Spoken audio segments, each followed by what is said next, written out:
Credit card company requires that its customers choose 4 different digits from 10 digits total for their PIN.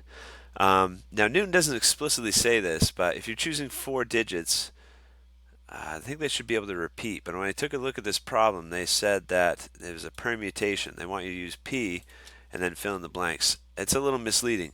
Permutation means that you're picking 4 numbers out of the 10 total digits, 0, 1, 2, 3, 4, 5, 6, 7, without having the chance of picking them twice.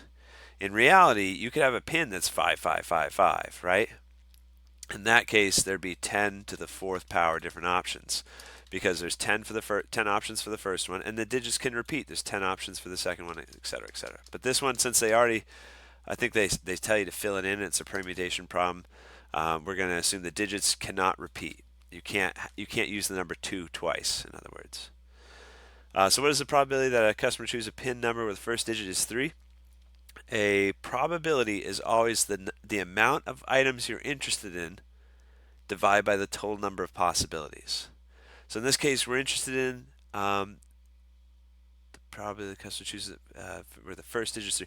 We're interested in the amount of different ways that we can choose a 3. That's the number that has to go on bottom, on top, I should say. And the number that goes on bottom is the total number of possibilities. And if there's 10 digits, and there's 4 different digits we're picking out of those 10, that's 10 permute 4. We're using a permutation instead of a combination because the order matters. If the order didn't matter for those digits, which would be a weird type of password, but if the order didn't matter, if 1, 2, 3, 4, 5 was the same thing as that's 5 digits. If 1, 2, 3, 4 was the same thing as 4, 3, 2, 1, that would be a combination. But this is a permutation. So this is the total number of different ways we could choose 4 digits without letting any of them repeat out of a total of 10 digits. Now the top needs to be the total number of ways where we can pick a 3 for the first digit. And if the first digit's going to be 3, let's see.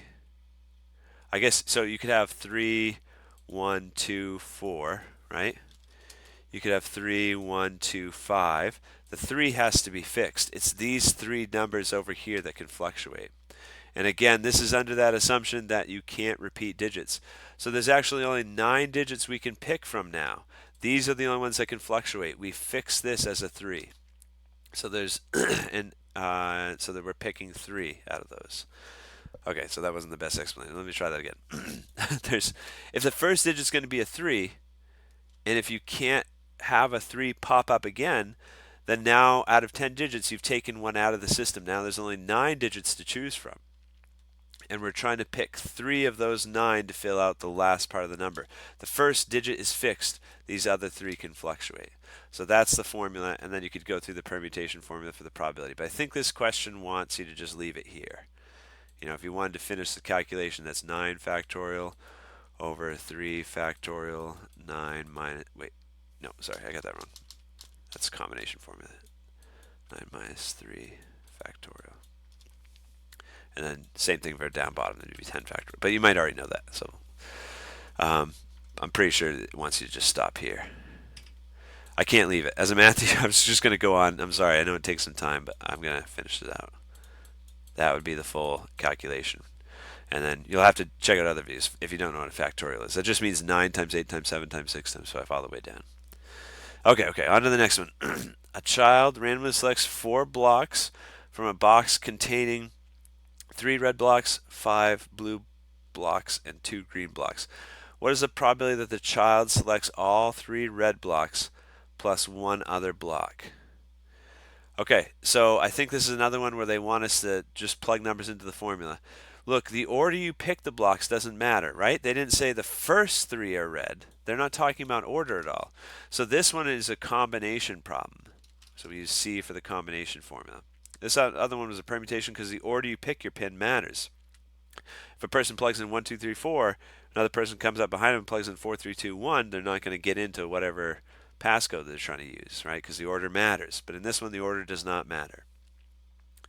And so probability is always the amount you're interested in divided by the total number of possibilities. And the amount we're interested in is we're trying to pick all 3 red blocks. So there's 3 red blocks, and we want to choose all 3 of them. And then plus 1 other block. So this is how many different ways you can pick 3 red blocks out of 3. It's just one, right? And we need to multiply that by all the different ways we could pick one other block. Okay? And so there should be quite a few options because look, there's 5 plus 2. There's 7 other blocks, and we need to choose one. 3 red blocks. This is our red blocks. And then we need to multiply that to find out all the different number of combinations we can get if we choose one other block. And then we need to divide that by the total number of options. 3 plus 5 is 8, plus 2 is 10. There's 10 blocks total. How many different ways can we pick the 3 plus 1? How many different ways can we pick 4 blocks? It's that formula right there. And I think that I'm going to stop the video. I think that's where Newton wants us to leave it.